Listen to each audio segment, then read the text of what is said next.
Quelqu'un aurait du feu? Vous vouliez respirer, maintenant vous voulez du feu? Je suis une femme complexe, que voulez-vous? Un briquet s'il vous plaît.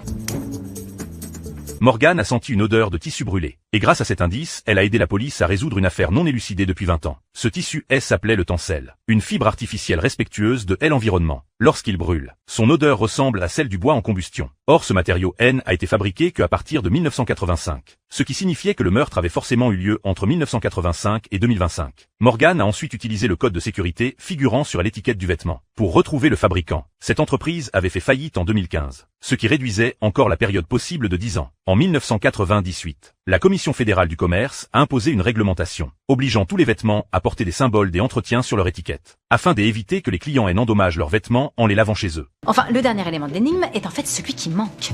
Il n'y a pas de code barre ni de numéro d'inventaire, donc cette robe a été fabriquée avant l'an 2000.